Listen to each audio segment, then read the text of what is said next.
Hey there, how you doing? Charlie Winters here with horse racing tips for Friday the 26th of December.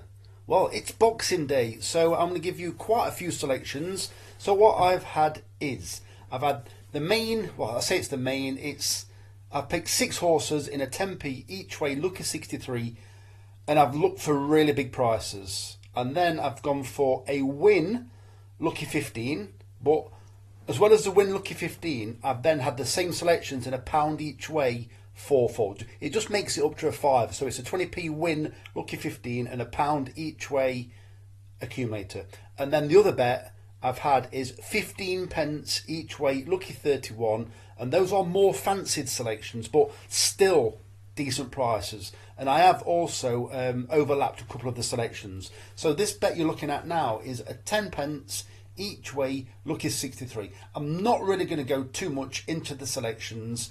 So here we go. So the first selection is Tapley, 18 to 1 in the 12.45 at Kempton. This horse has ran on this card for the last 2 years. Once over hurdles, once over chase fences, and once again over chase fences in this race. So it's recently been ridden by an amateur jockey, and the name slips me, but it's now ridden by Charlie Dush. It was ridden for, I think, only the first time, or the last time, sorry, not the last time. It was ridden quite a while back. Well, I think I'm losing the plot. It was ridden a year ago by Charlie Dush. I don't think he's ever ridden this horse before or after, but it takes the mount again on Boxing Day, which is quite odd. I don't know if it was Isabel Ryder, but it's been ridden by an apprentice jockey quite a few times since, and over generally distances shorter than it wants. It then, I think with 2 runs to go before today, it was upped in distance, and it came back into a little bit of form because I think it preferred the step up in distance. But I also think that they wanted to just about qualify it for this race because it's come in right at the bottom of the handicap, which is, I think, is quite interesting because they've basically snuck it in the race by lowering its handicap mark significantly anyway by running it over a distance that's too short for it. Then just to run it into a little bit of form before this race, it looks as though they've upped it in distance just to qualify it for this race. And now it has done. It's off a low weight in a decent race. To be fair, it may be a little bit out its depth, but I do think that 18 to 1 is far too big a price. So that will also be my selection on Britain's grumpiest old gits each way bets. I do have a number of each way bets, but I do think this is one of the more interesting ones. But saying that, the next selection is Gilbertina, or Gilbertina, I think it's Gilbertina, at 20 to 1 in the 1.15 at Market Raisin. So this horse is now running over the larger obstacles, chase fences. It is a Market Raisin specialist, however, generally over hurdles. If it's got a liking for the course, they're paying first 3 for, I believe it's 7 runners. This horse shouldn't really be 20 to 1. I do believe it should be a shorter price. Hopefully it can sneak a place. The next selection is Ballino Boy in the 1.47 at Market Raisin. So you're going to hear me go through them quickly because certain horses I will have forgotten the reason why I like them. But generally what you will find is, if I can't provide an explanation, it normally means that they're well handicapped. That will generally be the alternative reason. And such as Heretier, 16 to 1 in the 2.35 at Sedgefield. I also think this horse is well handicapped. The next selection is Made Me What I Am at 9 to 1 in the 12.27 at Wetherby. This horse is quite interesting. It's Big Boy Barney. It's 11 to 1 in the 1 o'clock at Wetherby. I do believe this horse has been stepped up in trip. It was held up at Ludlow. Ludlow is a very, very fast, sharp track.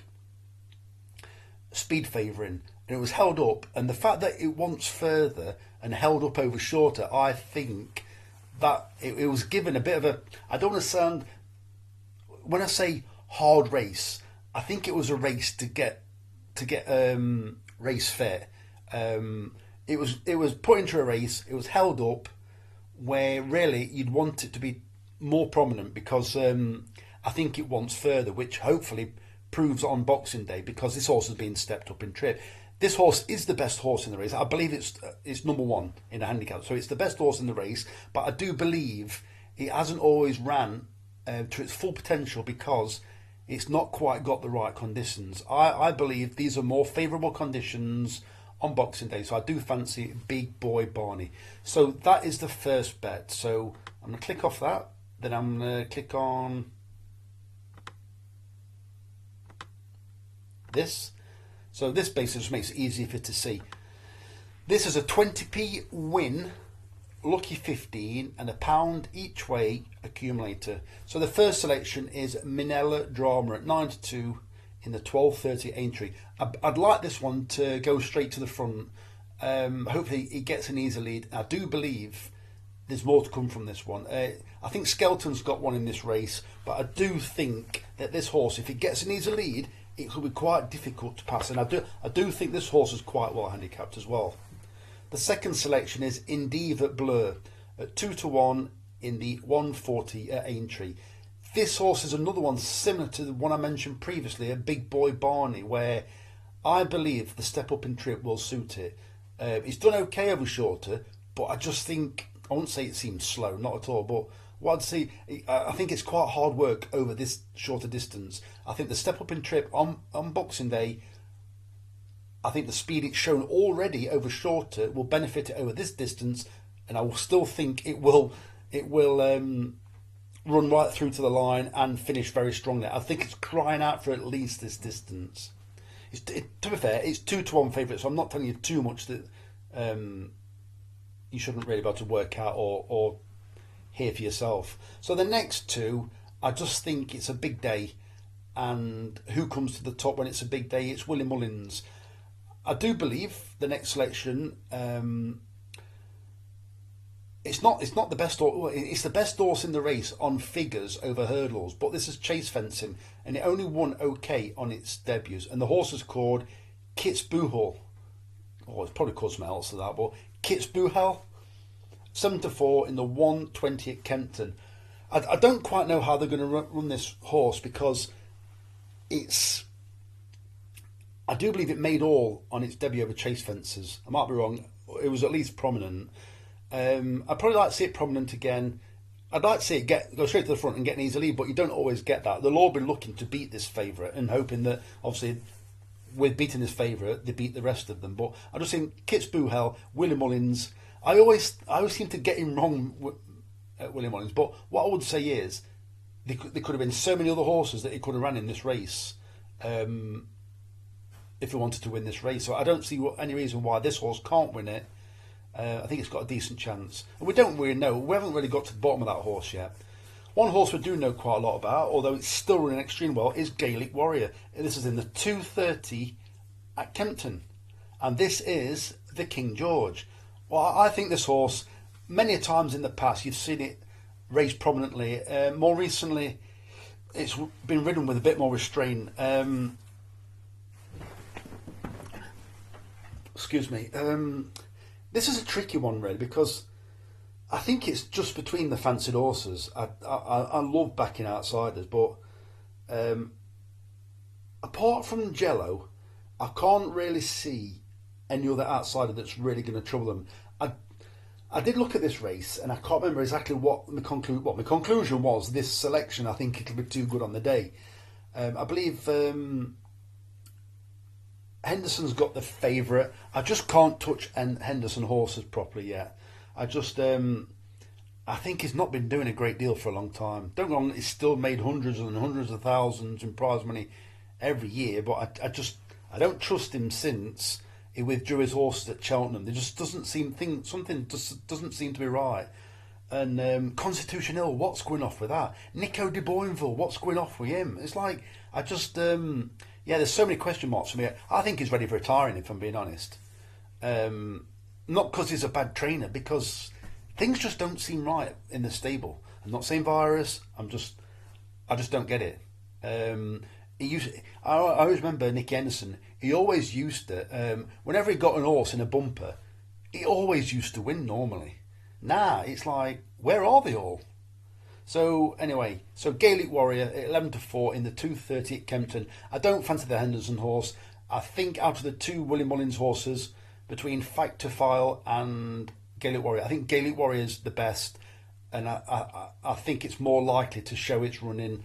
Jello could be in each way danger, but I just don't think Jello's quite good enough for this race.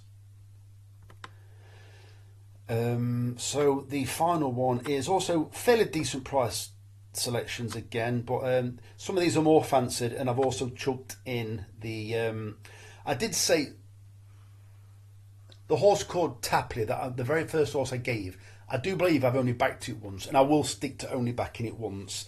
I'm not going to have more on because it's been that, because it's a big price, and I've picked plenty of big prices. I'm not just going to chuck another couple of. I wouldn't say it's been nab. I just chose it because it's one of the more interesting ones. So let's get into this bet. So it's a 15p each way, lucky 31. The first selection is Believe It and You Can at 13-2 in the 3:40 at Kempton. It's paying first four, that is. The second selection, I like the look of this one. It's quite interesting. I think there's a bit more to come from it. Raffles won, and then it said Raffles Rooster. Or it was called Rooster Booster. And then it said Raffles Booster, thinking it was Champion Earl. Right, I'm losing the plot. Raffles Wonder in the 12. Raffles Wonder at 12-1. I'm tired. In the 11:45 at Sedgefield. Heretier again in the 2:35 at Sedgefield, 16-1. Made Me What I Am, 9-1 in the 12:27 at Wetherby. And once again, Big Boy Barney at 11-1 in the 1 o'clock at Wetherby. That is a 15p each way, lucky 31. I shall pick the football selections. So this is Christmas Eve when I'm choosing these selections. The video will be out Christmas Eve. So if you're watching this, it was released Christmas Eve at about 5 p.m. The football AI tips will be provided on Christmas Day, because I've not got a great deal to do Christmas Day. So yeah, it'll probably be provided by probably about 9 o'clock Thursday morning. So if you're seeing this on Christmas Eve, Merry Christmas everybody. If you're seeing this on Christmas Day, Merry Christmas everybody. If you're seeing this on Boxing Day, good luck. Anyway, I wish you the very best of luck. Charlie Winters, over and out. Cheers, mate.